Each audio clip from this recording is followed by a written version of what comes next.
Alrighty, so welcome back to these short kind of form videos. These are, if you haven't watched before, they're very short, conversational, no editing, where I can just kind of put up the camera and document what I'm doing. My name is Mason Dupree. I'm trying to build my own business as well as working in a marketing agency and just kind of trying to achieve success in sort of entrepreneurship and business. And I have been for about 8 years now. I've made a lot of attempts at smaller businesses, probably 5 or 6 now. Most recently, I had a real estate advertising agency, kind of an SMMA, if you want to say that. And I'm still kind of having that in the background while I work in a marketing agency, just to kind of continue to learn, leverage other resources, and then just try to kind of bring all that learning together and then sort of share it here. I've actually been recording myself. This is not the first time I've ever put up a camera and talked to it. Over the past year, I've over several times have put a camera up and just spoken to it, but I've never posted those videos. But what I did really find really valuable is looking back at those and seeing where I was, the work ethic, the drive, and sort of that focus on always doing something every day that sort of moves the needle. And so I found it really valuable to document that. I hope that you do too. And so this is sort of a short form video series where I just kind of share sort of my business learnings, lessons, things like that, as I'm going through them from my own personal experience, because it's difficult, and a lot of people underestimate how hard or how long it takes to build a successful business. And so that's what these videos are for. But today I wanted to talk about, and I've got notes over here. This is the first time I've actually got some notes up. Usually I just kind of riff. But I figured I'd kind of walk through these ideas before getting on camera, just to not waste your time and make this a little bit more effective. But anyway, today I want to talk about sort of this quote I got from Alex Hormozi. And it says, "Do so much of the thing that would make you successful that it is unreasonable for you to be unsuccessful."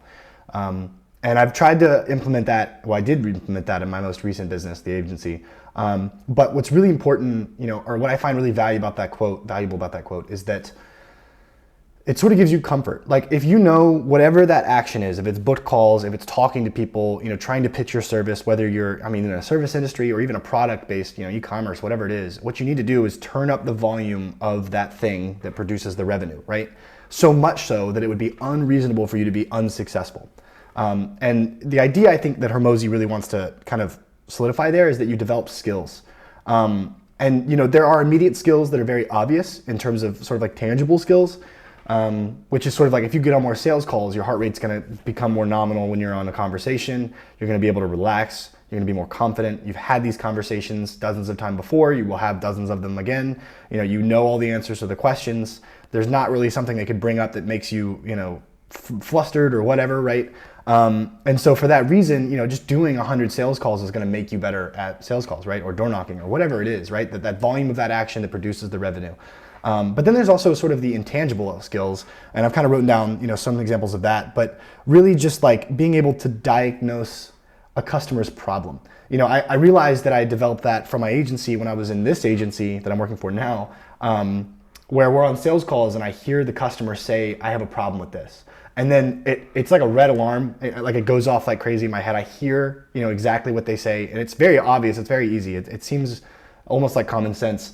And I think most things in business are, but people just kind of make it so complicated that you sort of skip over it. But when someone says that they're having a problem with X, Y, or Z, you need to press on that problem. And I'll get a little bit more into where I kind of learned about all that stuff too. But like, you get better at diagnosing problems, and then you get better at training yourself to recognize and then to provide solutions to that specific problem and speak to that problem so that your customer is more likely to convert right into a sale. And those are things that you don't figure that out. If you do 100 sales calls, and I've talked about this before, you're gonna learn a lot more about, like we said, problems, and problems that they have that you might not have even had realized they had, and can go find solutions to, which then strengthens your offer, right? So doing high volumes of all these actions are gonna produce a lot of benefits across a lot of different parts of your business. And so it's really important that you just focus on doing a lot of the thing that makes you successful, right? So much so that it makes it unreasonable for you to be successful. And I think another thing that I didn't take into account, and something I did wrong and right in my last business, the agency, is that what I did get right was the volume. I was paying a ton of money every month in ads to get in front of a ton of eyeballs, right? And what I think I was really learning there was how to build a better ad with a higher CTR and a higher click-through rate to then get to the landing page, and then how to build good landing pages, obviously, with high converting headlines. You've heard all that stuff elsewhere, right? But what I did there was so much volume, thousands. I had, I think, over 200, 300,000 views on some of these videos. And you go in there and you see what the CTR is like, and then you go and remake the ad, and you go back and you see if the CTR increases, right? And that's what I was doing over like about a 3-month period of time. I was obviously like just over time slowly improving on my CTR, which meant that I was getting more leads through the funnel, which meant I was having more sales conversations. What I did find out was that there was a very limited runway. I could only really maintain that ad spend for 3 months, and that was it, right? So I had to cut it off of that at that point. The CTR got really high, the ads got way better, and so I learned how to do those things. What I did not get to learn was what it was like to be on a sales call. I mean, I had probably 30, where I had conversations with people who were genuinely interested in what I had to offer, that booked that call, and we had a conversation, and then, of them, 5 or 6 of them ended up paying, but the rest of them said no. But I got to, get through the sales call process and see what that was like, and learn about lessons and learning about selling on a call. But it wasn't without, doing that first part of the funnel, which was getting thousands of eyeballs. What I do want to point out here is that I did it right there. I got the volume. What I did not do right was the runway. You need to kind of find the balance between doing so much of what you need to do to be successful and being able to have a long enough runway to figure out what people want in your product market fit. Because if you don't have those two things, well, one, you need the volume to be able to learn, and then you need the time to be able to learn. Once you've done that, then I think you can get to the point where you've got a successful offer that can then be kind of scaled up. What I would recommend is finding a pathway that you can afford that's within your budget and that gives you, I don't even know, a year? I mean, really, seriously, a lot of time and a lot of volume. And it'll get faster if you have more volume. If you get a lot more book calls and you can get them in a shorter span of time, then the business success comes faster. But you can't, if you've got a really low volume, you're not gonna learn fast enough, and that runway has to expand, right? Take your time. The key, I think, that I've really learned recently in business is more survival than it is anything else. And that goes to my personal brand idea, which is that if you build a personal brand, it's a moat. You can always lean against that, in which case it gives you a longer runway, right? But focus on runway, focus on doing more of what you can of that action that would produce value for you. So much so that it makes you successful, but within means that can allow you to have the longest runway.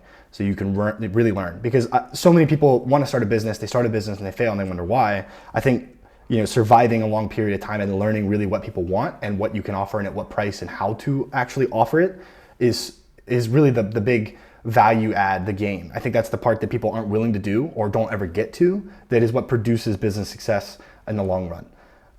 But yeah, that was really preachy. That was a little bit long. If you want to improve kind of your sales recommendations, I did have a book recommendation, and it's called Spend Selling, and it's by Neil Rackman. I have it on Kindle. But this, I would recommend getting it in paperback. There is a couple of charts and things like that. This is a very data heavy, science heavy, statistical analysis of research done by researchers, analytical ones, that followed salespeople.